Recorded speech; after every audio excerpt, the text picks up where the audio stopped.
Assalamualaikum warahmatullahi wabarakatuh. Waalaikumsalam warahmatullahi wabarakatuh.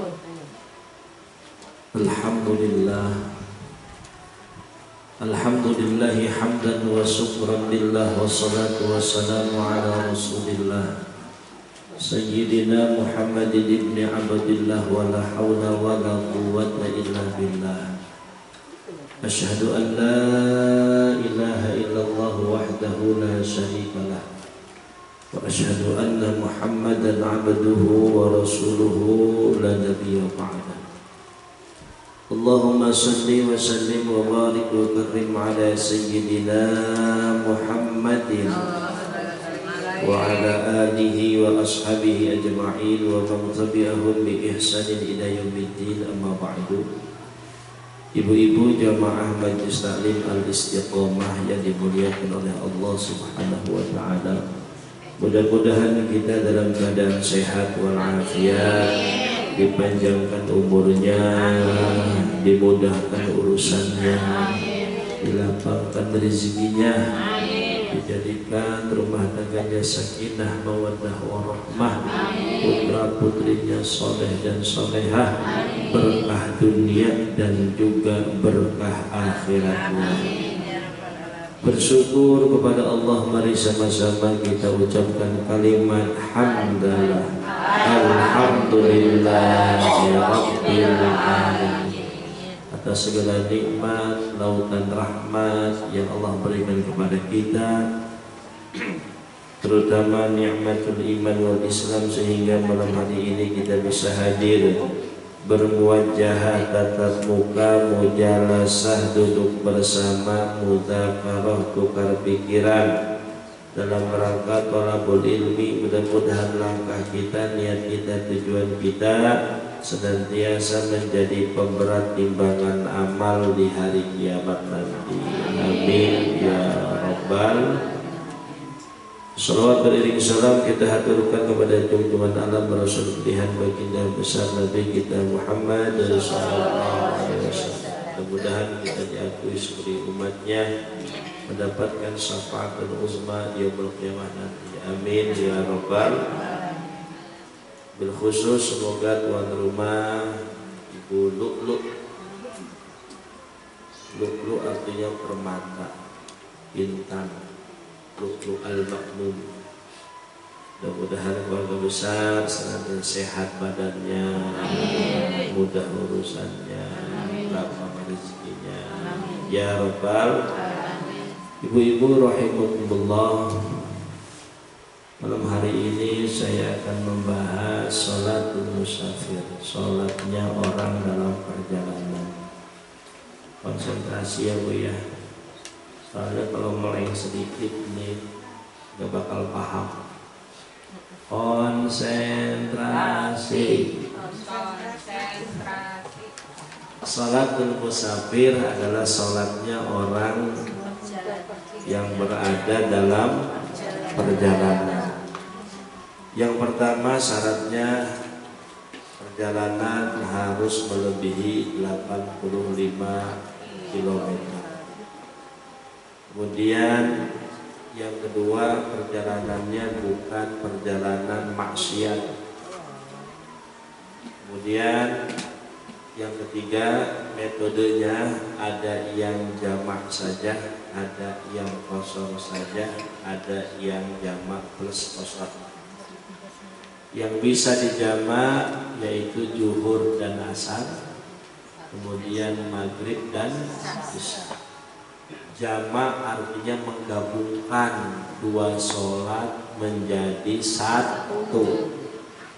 Kalau asar ditarik ke zuhur namanya jamak taqdim, kalau zuhur ditaruh ke asar namanya jamak takhir, maghrib ditaruh ke isya namanya jamak, kalau isya ditarik ke maghrib namanya jamak. Kalau jamak itu nggak merubah bilangan rakaat, hanya menggabungkan dua sholat jadi satu. Zuhur tetap 4, asar tetap 4. berarti 8 rakaat. Bisa dikerjakan di waktu zuhur, bisa juga dikerjakan di waktu asar. Ini jamak saja. Ada juga yang qashar saja.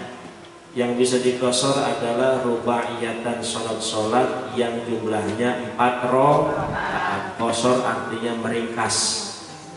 Ada berapa sholat yang 4 rakaat? Ada 3, zuhur, asar, isya. Itu yang bisa diringkas. Yang tadinya 4 jadi 2. Ibu ke rest area sholat zuhur bisa 2 rakaat. Nanti jalan lagi berhenti di rest area pas asar 2 rakaat. Nanti berhenti lagi di rest area maghrib bisa nggak dikosor? Enggak, kirain 1,5 gitu, enggak ya. Di jalan lagi berhenti isya berarti 2 rakaat. Itu yang bisa dikosor. Ada juga orang yang ngambil enak, masya Allah, udah dijamak dikosor. Namanya jamak kosor. Udah digabung diringkas, itu juga boleh. Jadi mau sholat asar di waktu zuhur berarti kan jamak takdim plus kosor, berarti zuhur 2, asar 2. Sebaliknya mau jamak takhir, sholat zuhur ditarik di waktu asar, zuhur 2, asar 2. Itu bebas ya, yang penting statusnya masih dalam perjalanan. Ini masalah yang sudah saya susun ada 20. Saya ini ngantuk karena dari udah 3 hari menyusun masalah. Jadi saya tukang nyusun masalah. Ya Bu, kayak kemarin ini sudah selesai kurban tanya jawab, ini juga sudah saya susun khusus kurban. Jadi tanya jawab kurban dan akikah sudah selesai, dan ini sekarang saya sedang menyusun khusus sholatul musafir. Di pembahasannya musafir semua, nggak ada pembahasan yang lain. Nanti udah selesai khusus sholatul jamaah, itu buku ketiga khusus yang berkaitan tentang jamaah saja. Nanti buku keempat tentang haid nifas wiladah, nanti di dalamnya tentang masalah haid nifas wiladah aja. Gimana yang haidnya terputus-putus, gimana yang haidnya sebulan 2 kali, gimana yang tadinya menopause tiba-tiba keluar darah. Wah, nanti tunggu masalahnya. Ya, tunggu masalah. Jadi sekarang saya mau mencoba akan membahas 20 masalah. Kira-kira sampai jam 10:30 lah. Kali-kali Bu ya. Sekali-kali. 3 saja yang akan saya bahas. Ini yang baru-baru ini terjadi. Masalah pertama begini Bu. Konsentrasi Bu ya. Ibu ingin melakukan perjalanan ke Semarang dari Tambun. Ada nggak 85 kilo? Ada. Lebih ya? Lebih. Ibu berangkat dari Tambun jam 10 pagi. Berangkat sampai Karawang, azan zuhur. Allahu Akbar, Allahu Akbar. Ibu satu rombongan naik mobil BYD. Ada yang baru tuh. Warna apa Bu? Ya. Kenapa? Kemudian jalan, pas sudah azan zuhur, Allahu Akbar, Allahu Akbar. Nah, suami ibu ngomong, kita zuhurnya nanti aja ya di waktu asar, jamak takhir. Kan syarat jamak takhir itu harus niat di waktu yang pertama. Berarti sudah masuk waktu zuhur, niat dalam hati jamak takhir. Nanti berhenti di rest area Cirebon. Kembali ke nyampe lah rest area Cirebon. karena jalanan lurus, nggak macet, tanpa hambatan. Ternyata sampai rest area Cirebon masih jam 2 siang. Padahal dugaannya sampai rest area Cirebon waktu asar. Udah sampai. Nah di sini ada pertanyaan di keluarga. Gimana nih? Kita udah niat jamak takhir, jebule masih belum asar, jam 2 udah sampai rest area. Apakah kita ngopang-ngopi dulu sambil nunggu waktu asar di rest area? Oh, berapa gelas tuh ngopinya bukan? Dari jam 2. Apakah kita ngerubah niat? Dari jamak takhir ke jamak takdim aja deh.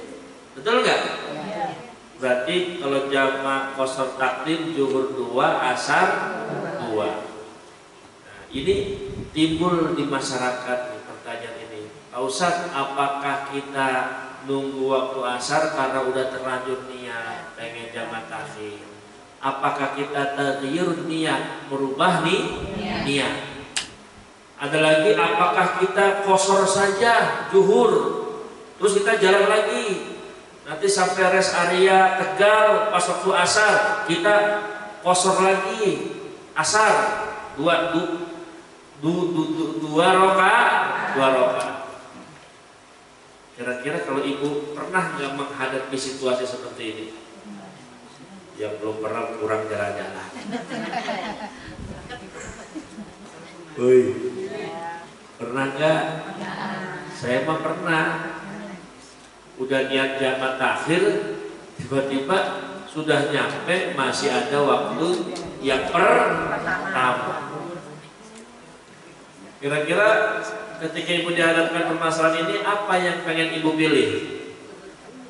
Nah, kalau ibu dihadapkan seperti ini, jawabannya selagi ibu masih dalam perjalanan, dawam safar, masih berada di jalan, itu bebas.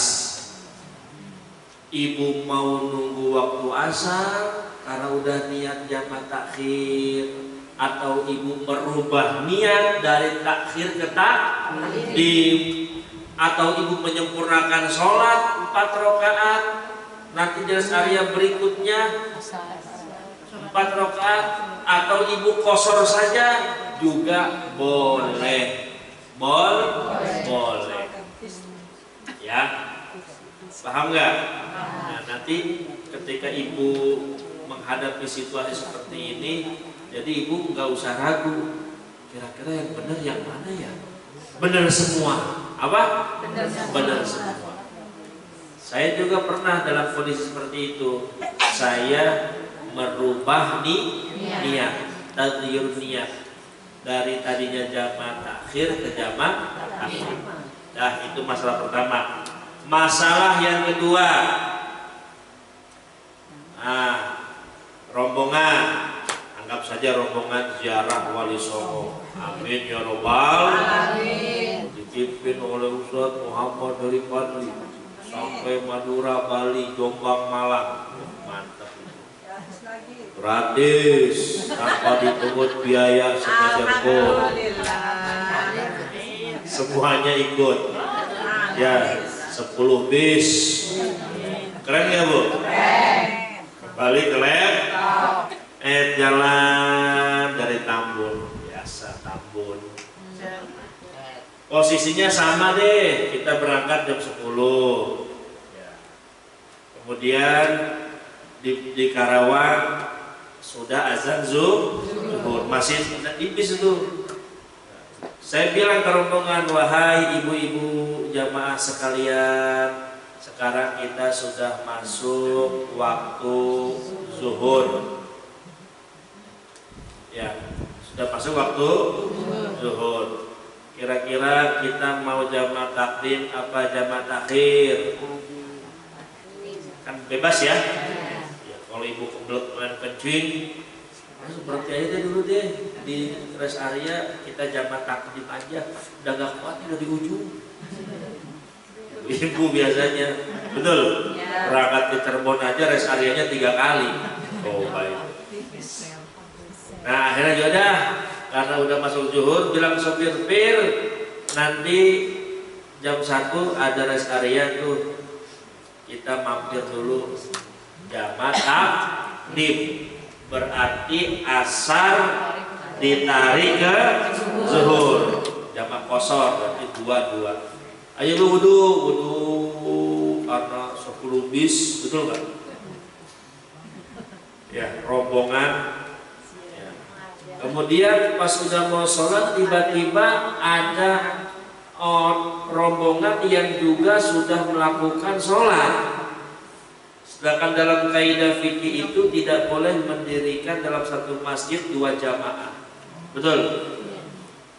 Maka saya bilang ke ibu-ibu, karena di masjid ini sudah ada yang berjamaah sholat, kita gabung.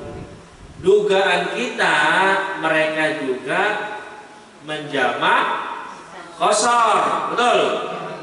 Ya udah niat usolli fardhu zuhri rakaataini jam'an wa qasran makmuman lillahi. Saya niat salat zuhur 2 rakaat jamak kosor kan menjadi imam farudala. Pas sudah sholat bareng, tiba-tiba pas rakaat kedua imamnya berdiri. Ternyata kita salah sangka, yang kita kira dia jamak kosor ternyata menyempurnakan sholat zuhur. Nggak tahu dia mukim atau dia musafir, tapi dia niatnya menyempurnakan, atau dia niatnya nggak jamak kosor tapi jamak saja, betul nggak? Sehingga kita yang tadinya niat jamak plus kosor, rokaat ini imam berdiri lagi 4. Pertanyaannya, ini kita ikut imam apa memisahkan diri salam? Yo gimana? Kata siapa?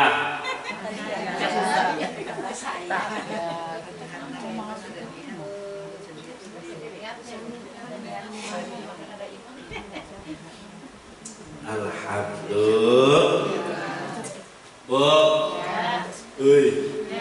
lek ya. Kalau ibu pernah nggak saya nerangin sambil merem tidur gitu? Itu keajaiban. Saya pernah di pengajian tuh Pak Kiai tidur, tapi mulut ngomong begini ya. Saya lihat, ya juga ya. Terus saya lupa apa yang saya omongin, karena tapi mulutnya ngomong, jamaah dengerin. Sakti nggak tuh? Kalau sekarang mau melek, bu, nggak ngantuk, udah hilang. Tuh bu, udah mau habis. Lagi. Masih ada lagi permasalahan. Nah, di dalam masalah ini wajib iqtidaul imam. Kita wajib mengikuti imam. Tidak boleh mufarokoh, salam sendiri, karena harus ikut imam. Lalu bagaimana ketika kita sudah ikut imam? Ya, nggak usah merubah niat, nggak usah. Udah ikutin imam aja 4 rakaat, dan itu tidak merusak niat kita untuk sholat yang kedua bersama jamaah. Ketika kita salam kan otomatis masih punya berapa? 2 rakaat sholat asar, betul nggak? Karena kita niatnya jamaah takdim zuhur dan asar. Nah, setelah salam, jamaah sekarang kita sholat asar 2 rakaat. Sholli fardul asri rakaat ini jaman wakos. Salah, paham? Tapi sebaliknya, ini pernah terjadi juga. Misalkan di Puri Cendana Blok E Masjid Al Muhajirin, betul nggak? Yang tadi banyak lampunya tuh, mentang-mentang mau timbal Agustus, saya puyeng banyak lampu. Waduh, luar biasa. Nah, bapak-bapak sudah waktunya sholat zuhur ke masjid biasa warga Al Muhajirin. tiba-tiba ada rombongan musafir, entah itu lagi ngebesan di Puri, betul? Dari Jawa sudah melakukan sholat berjamaah zuhur.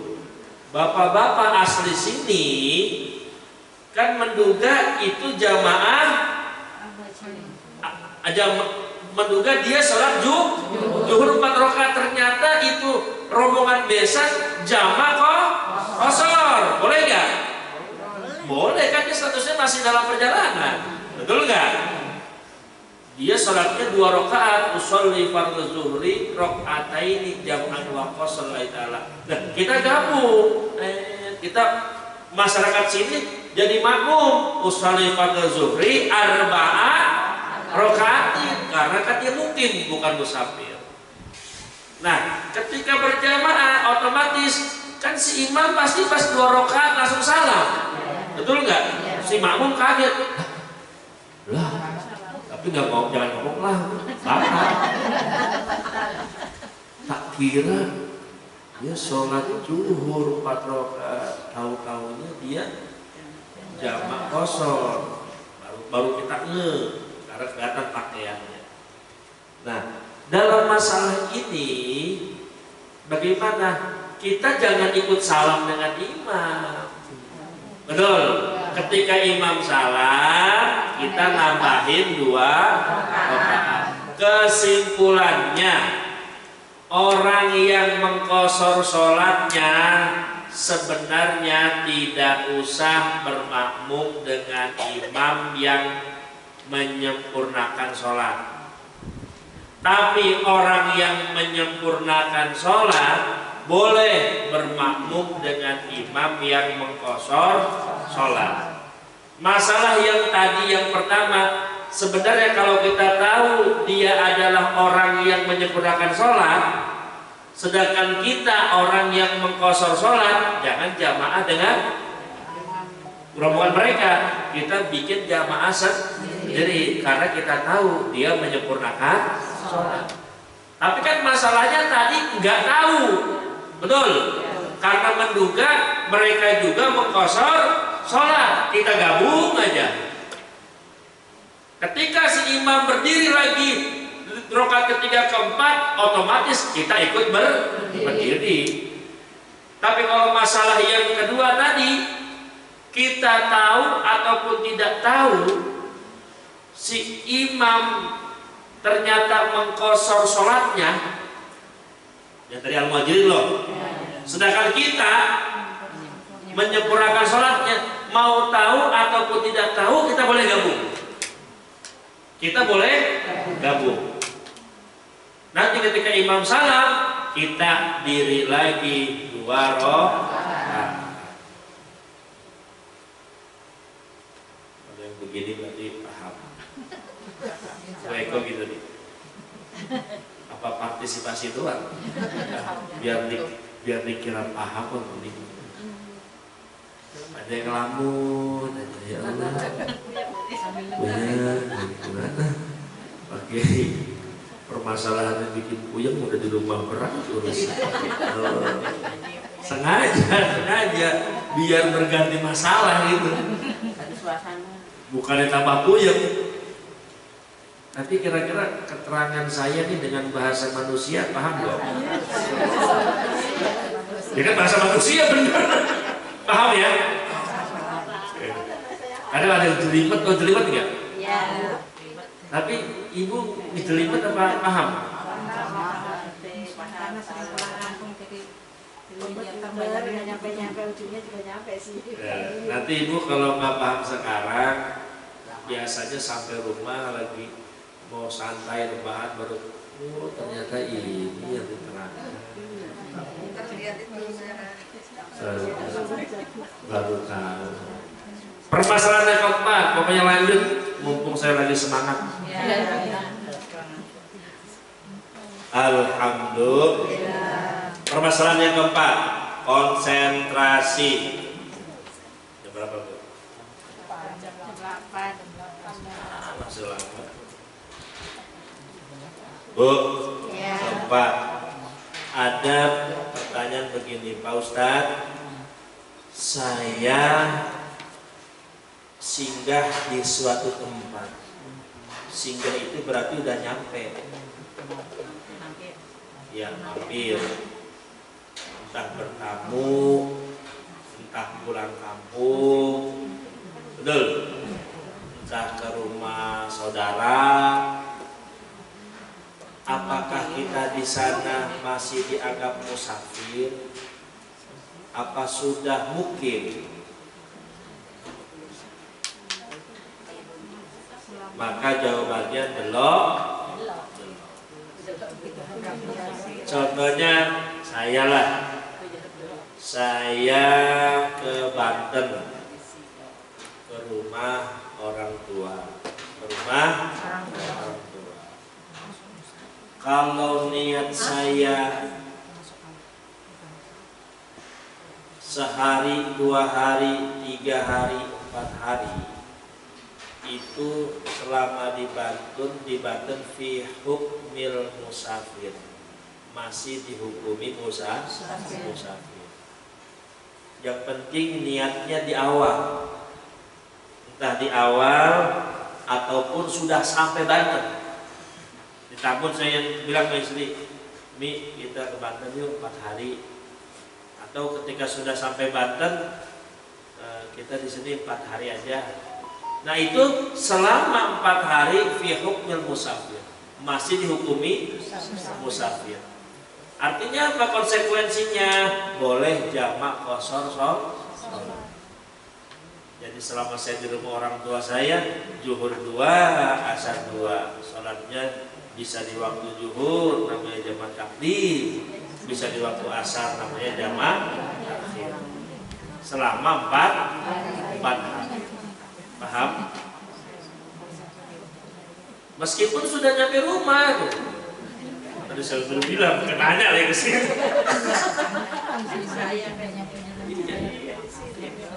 Bukan masalah saya, ini hukum. Ibu mau sholat sempurna juga gak apa-apa. Ya paham? Ini kan rukhsah, keringanan. Ya, karena satrul adab yang namanya musafir perjalanan itu bagian daripada kepayahan. Berarti kita boleh.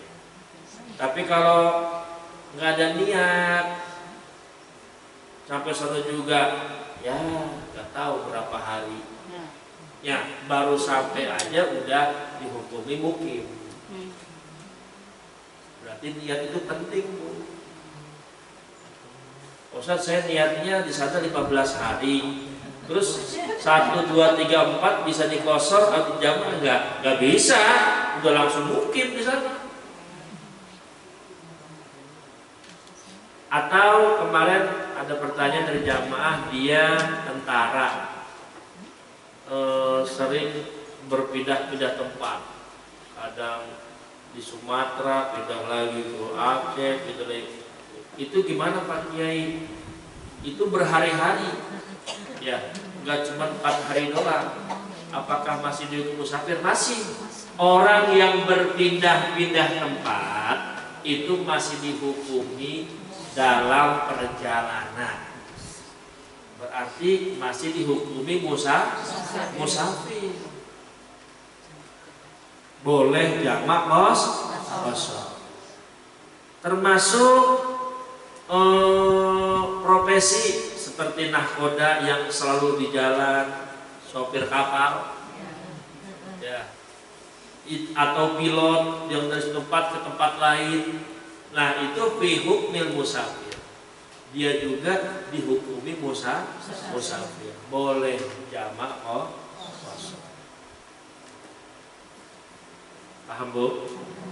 Permasalahan yang kelima, di kadang ada kesalahpahaman jamaah, dia sholat jamak takdim di rumah, berangkat misalkan habis zuhur mau ke Surabaya, ngomong ke keluarganya, kita jamak takdim dulu di rumah jamaah, zuhur 2, asar 2. Gak boleh, karena belum berjalan. Sholat musafir itu sholat di jalan. Paham? Jadi bagaimana caranya? Ibu harus keluar dari batas desa dulu. dihukumi ibu sudah keluar dari rumah itu ketika sudah lewat dari batas desa. Ini kan sumber daya. Ibu ke Tambun dulu tuh di stasiun atau di Mangunjaya atau di Atakwa itu underpass boleh zuhur 2 asar 2. Begitupun sebaliknya jamak takhir. Ibu dari Surabaya balik berhubung belum maghrib belum isya. Pas di jalan azan maghrib. Terus kata ibu, Pak, kita sholat di rumah aja jamak takhir. Maghribnya ditarik ke isya. Itu juga nggak boleh karena sudah sampai rumah. Lalu bagaimana? Sebelum ibu sampai rumah berhenti dulu di luar batas desa. Maghrib 3, isya 2 dikerjakan di waktu isya, baru pulang ke rumah. Paham? Intinya jamak takdim dan jamak takhir itu harus dikerjakan di dalam perjalanan.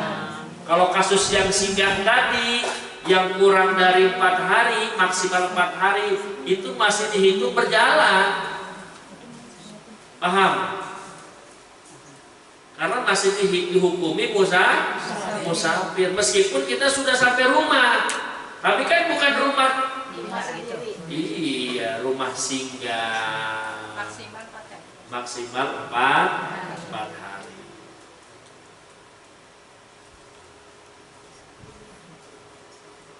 Paham nggak? Dapat ilmu nggak? Masya Allah, alhamdulillah. Ini santri udah 3 hari saya bahas ini pengajian maghrib itu. Ada si Gani udah ngantuk-ngantuk deh. Coba Bu, santri tiap detik dikasih pemahaman agama, besok diulas lagi. Nggak boleh pindah masalah sebelum semuanya paham. Sampai santri begini semua berarti sudah paham. Baru besok ganti masalah. Terus begitu. Nanti masalah ini beres. Masalah lain. Ya Allah. Pinter gak tuh lama-lama tuh? Oh, paham gak tuh? Seneng gak orang tua?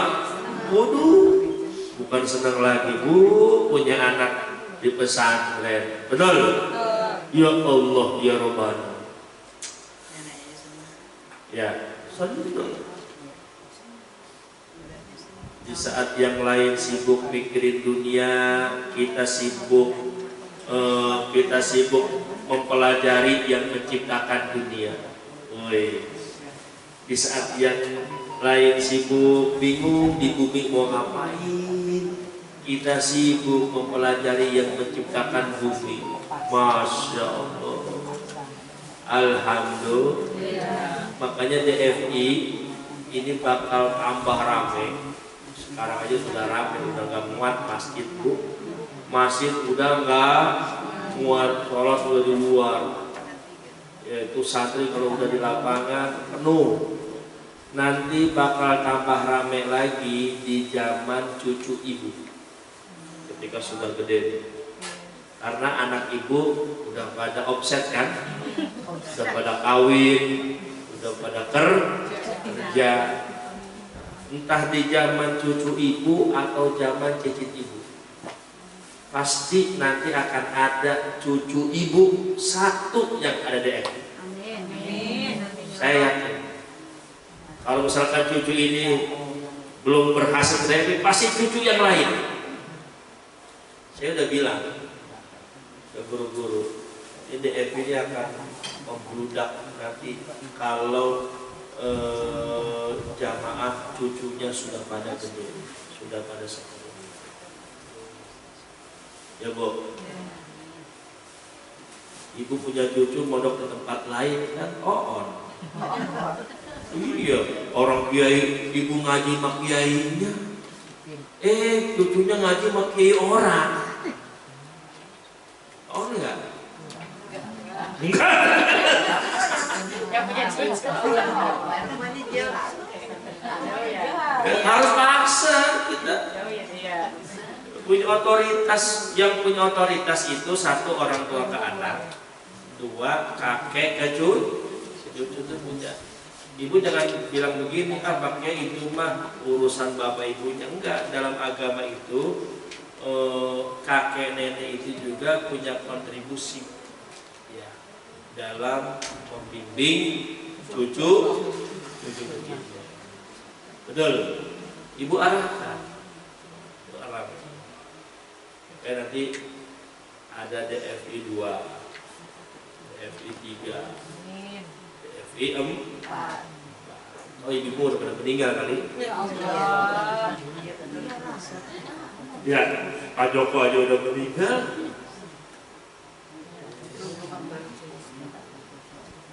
Amin ya Rabbal. Nanti ada makbaroh Majlis Jalsatul. Ya ada 1000 makam ada di situ. Amin ya Rabbal alamin. Kemarin ada daftar 15 orang Jakarta, dia ketua umum PRI. Saya lihat di Google apa sih kan, ternyata orangnya di depan saya. Karena di Jakarta udah gak ada makam. Ada juga numpuk kalau telat bayar pajak. Ya, itulah. Nanti bayarnya tanggal 15 Agustus untuk 15 orang. Itu orang lain aja mau dimakamin. Ibu harusnya mah. Oh iya. Saya tanya ke bapak itu, bapak siapa namanya? Bapak kenapa mau pesen makam? Emang bapak mau mati besok? Ya bisa jadi saya mati besok. Betul? Jawabannya singkat tapi tepat. Siapa? Nggak ada yang tahu manusia. Baghtatan wa fujatan, cepat dan mengagetkan. Mungkin dugaan kita nih nanti sampai anak sampai cucu kita nikah. Betul? Tapi kematian berkata lain. Boleh jadi cucu kita belum nikah kita udah meninggal. Benar nggak? Iya. Benar ini kematian. Terus siapa yang memikirkan? Ada juga di Mitra Rumah Sakit Mitra Bekasi ada 10 makam mau digusur. Ya. Bisa nggak pakai tulang belulangnya kita pindahkan, kita beli makam di Darul Fuqaha? Bisa. Boleh. Karena darurat daripada digusur hilang. Jadi tapi kalau kita punya anak yang memperhatikan orang tua, pasti dia perhatikan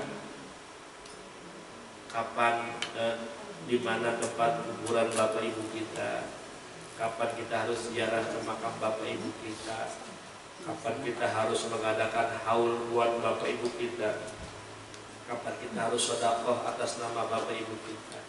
Itu penting. Makanya saya sarankan ibu nanti cucu-cucunya ada satu yang pesantren di Darul Fuqaha Indonesia. Syukur-syukur saya masih hidup. Nanti kalau saya udah meninggal apalagi ibu kan.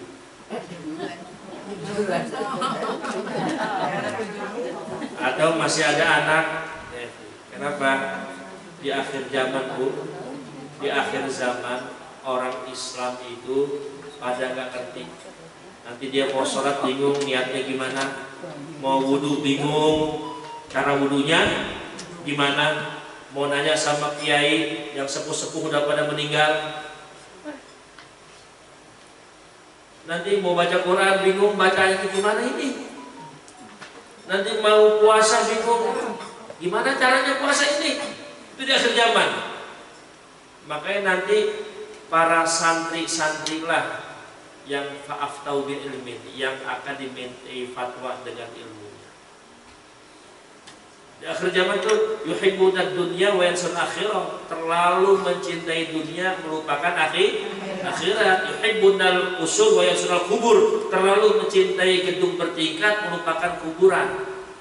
Yuhibbul khalqa wa yansur khaliq, terlalu cinta sama makhluk lupa sama yang cintain makhluk. Ngefans sama selebriti, ngefans sama pemain sepak bola, ngefans sama drama Korea. Lupa ada Khalik yang menciptakan makhluk. Makanya jangan sampai kita kehilangan arah. Wa dzurriyyatihi, harus ada anak, cucu, cicit kita terus ke bawah. Satu orang yang akan mengangkat derajat orang tuanya di akhirat, bukan di dunia. Ya di dunia, Bu. Ibu punya anak mapan orang kaya, berapa kira-kira transfer ke ibu? Kadang kan orang tua modern dia pengen punya keuntungan dari anaknya. Jangan. Makanya ada bahasa, nak aku tidak meminta hartamu, nak aku tidak meminta gelarmu. Yang ibu dan bapak harapkan ketika berhadapan dengan Allah, ibu bisa berkata, ya Allah, engkau telah titipkan anak kepadaku, sekarang sudah aku didik dengan ilmu agama, dia bisa sholat, dia bisa menjalankan ibadah, dia bisa meninggalkan larangan. Itu nanti yang akan menjadi kebanggaan orang tua. Bukan harta, bukan pangkat, bukan kedudukan. Betul nggak? Apalagi kita, misalkan kita dari dulu berusaha terus jualan ayam. Jual ayam. Betul Bu? Tuh anak saya telepon. Belum pulang. Nah, baru kaya umur 60. Baru kaya. Baru kumpul harta itu. Umur 61 meninggal. Berarti kita menikmati kekayaan berapa tahun? Kan banyak Bu OKB yang meninggal. Ya, orang kaya baru umur 59 baru merasakan kekayaan. Ternyata umurnya cuma 60, berarti 1 tahun doang. Betul nggak? Apalagi yang nggak kaya-kaya, apa yang mau diharapin? Kecuali satu, yaitu kebahagiaan akhir. Ya kaki saya di umur segini, ya Allah, alhamdulillah masih bisa ngaji. Harta mangga punya Pak Kiai, apalagi pangkat jabatan, bisa makan aja udah bersyukur. Terus apa yang ibu harapkan? Saya harapkan mati husnul khotimah, nanti di akhirat masuk surga. Tuh hebat. Jangan sampai terlena. Titip jamaah Majelis Al-Istiqomah, semoga dibimbing oleh Allah sampai hari kiamat. Amin. Ketika ibu meninggal, harus ada yang menggantikan anak ibu. Terus jangan sampai ibu meninggal, ya, misalkan yang hidup cuman siapa tuh yang tadi kirimnya siapa Bu? Si Nur doang yang hidup. Si Nur. Kata si Nur, Pak Kiai, mohon maaf pengajian Al-Istiqomah sudah habis, jadi kita tutup permanen umum. Karena cuma dia yang hidup.